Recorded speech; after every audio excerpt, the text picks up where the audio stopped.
Hey everyone, and welcome. If you're seriously looking to take your financial life to the absolute next level in 2026, well, you're in exactly the right place.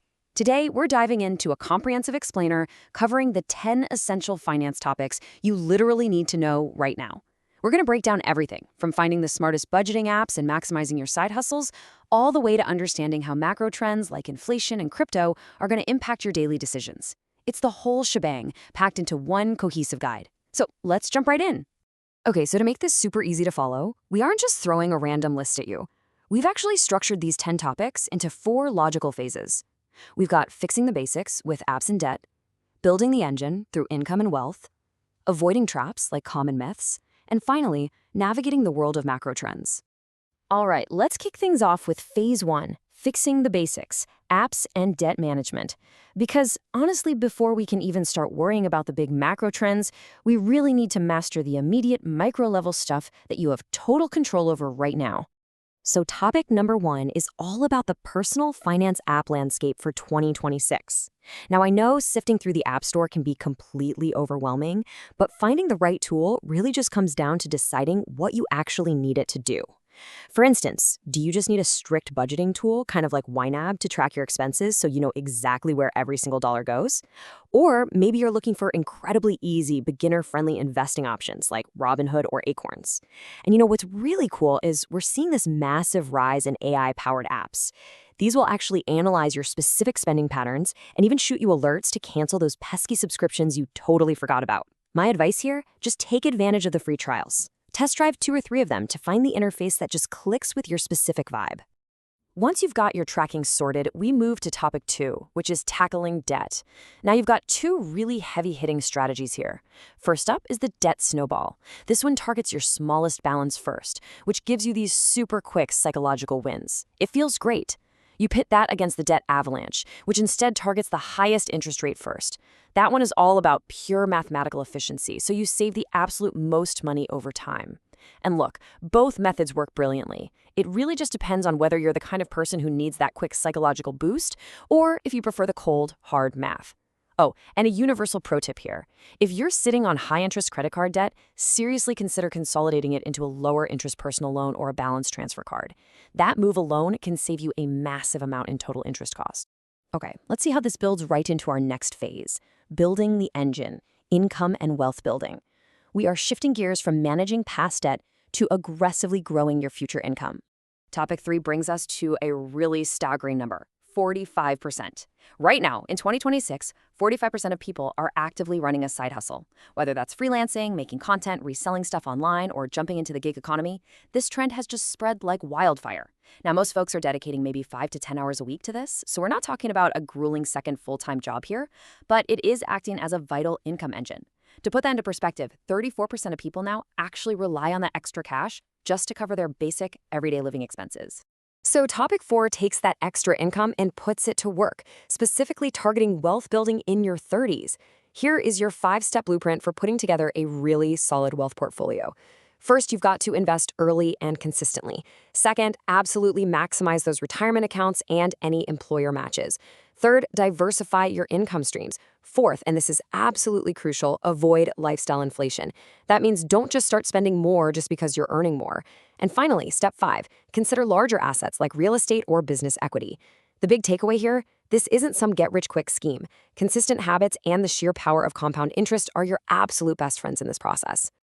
Connecting right to that, topic 5 zeroes in on retirement planning, especially for millennials.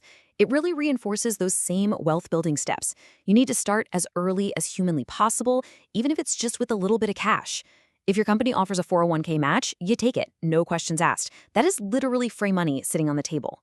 Also, think about opening a Roth IRA for that sweet tax-free growth, especially if you happen to be in a lower tax bracket right now. But above all else, automate your contributions. Just set it and forget it. Automating guarantees consistency, and that's exactly what unlocks the pure magic of compound interest over the long haul. Moving right along, we hit phase 3, avoiding traps, investing mistakes and myths. We're pivoting from the actual mechanics of money into the mindset you need, mainly how to dodge the psychological hurdles that can totally derail your wealth building. Topic 6 is a fun one. It's all about debunking some stubborn financial myths.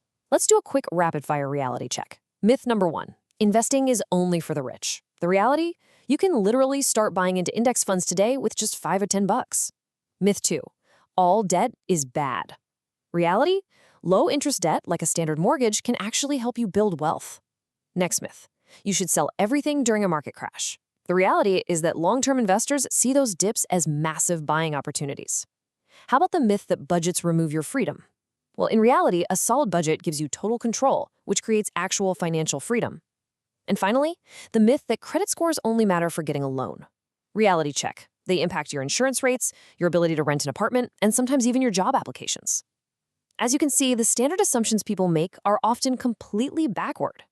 And that perfectly sets up topic 7, investing mistakes. What's really interesting here is how beginners consistently sabotage their long-term returns in a few very predictable ways. They try to time the market instead of just investing consistently. They completely fail to diversify, putting all their eggs into one shiny sector. They panic and make these super emotional selling decisions the second the market dips. They completely ignore high management fees that are just quietly eating away at their wealth. And honestly, the worst one, they invest before building an emergency fund. That means when life inevitably happens, they're forced to sell their investments at a major loss. The fix for all of this? Check your emotions at the door and stick to a really simple, diversified, low-cost index fund strategy. All right, we've finally reached our last phase, navigating the world 2026 macro trends. Now we're zooming way out from your personal habits to look at the massive macroeconomic forces shaping this year that absolutely demand your attention. Topic 8 lands us squarely on crypto. Now, in 2026, digital currencies and embedded finance have gone incredibly mainstream. I mean, we're seeing crypto accessed directly inside standard everyday banking apps. But you have to remember the golden rule here. While access is a breeze now, crypto is still a highly volatile, high-risk, high-reward space. Prices bounce around wildly. Impartially speaking, looking at the data, the core advice remains never, ever invest more than you are completely ready to lose. Topic 9 tackles the Federal Reserve and interest rates. And yes, there is a very direct relationship between what the Fed does and what's in your wallet. The forecasts for 2026 show rates gradually cooling down. So, what does that actually mean for you? Well, as the Fed cuts rates, those awesome yields on savings accounts and CDs are going to drop. But on the flip side, borrowing money for loans and mortgages gets a whole lot cheaper. So if you've got cash sitting in a high-yield savings account right now, you might seriously want to look into locking in those high returns today before the rates drop any lower. And that brings us to our final topic, number 10, which is inflation. Rising prices aren't just an annoyance. They are actively reshaping how everyday consumers behave. People aren't just grudgingly paying more, they're totally changing their lifestyles. We're seeing this massive shift away from premium brands straight to generics. Folks are fully leaning into no-buy challenges to curb mindless spending. They're hunting down bulk discounts, and they're significantly putting off huge purchases like buying a home or a new car. It just proves that inflation does so much more than change the price tag on a shelf. It fundamentally alters our entire financial decision-making process. Well, that wraps up our comprehensive 2026 explainer. We've journeyed through everything from setting up the right budgeting apps to navigating global macroeconomics. Just a quick reminder, my goal here is to explain the source material, not to act as a licensed financial advisor. So definitely chat with a professional before making any major moves based on your unique situation. But to leave you with something to chew on, I've got a question for you. How has inflation changed your personal no-buy habits for 2026? Think about it. And hey, if there's a specific topic from today's explainer that you want us to do a deep dive on next time, let us know.